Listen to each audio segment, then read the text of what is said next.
තමයි මගේ ජීවිතේ මගේ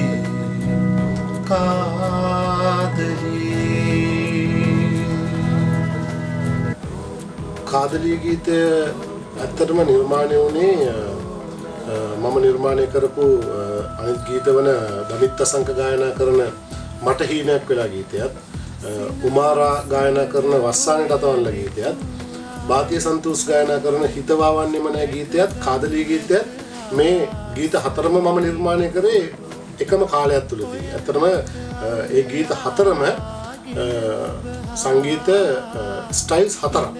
ඉතින් කාදලී ගීතය මම ගායනා කරන මගේ ප්‍රථම ගීතයයි. ගීතය තුල 5 part harmony සිං කරලා තියෙනවා. ඒක harmony machine එකක් නෙමෙයි.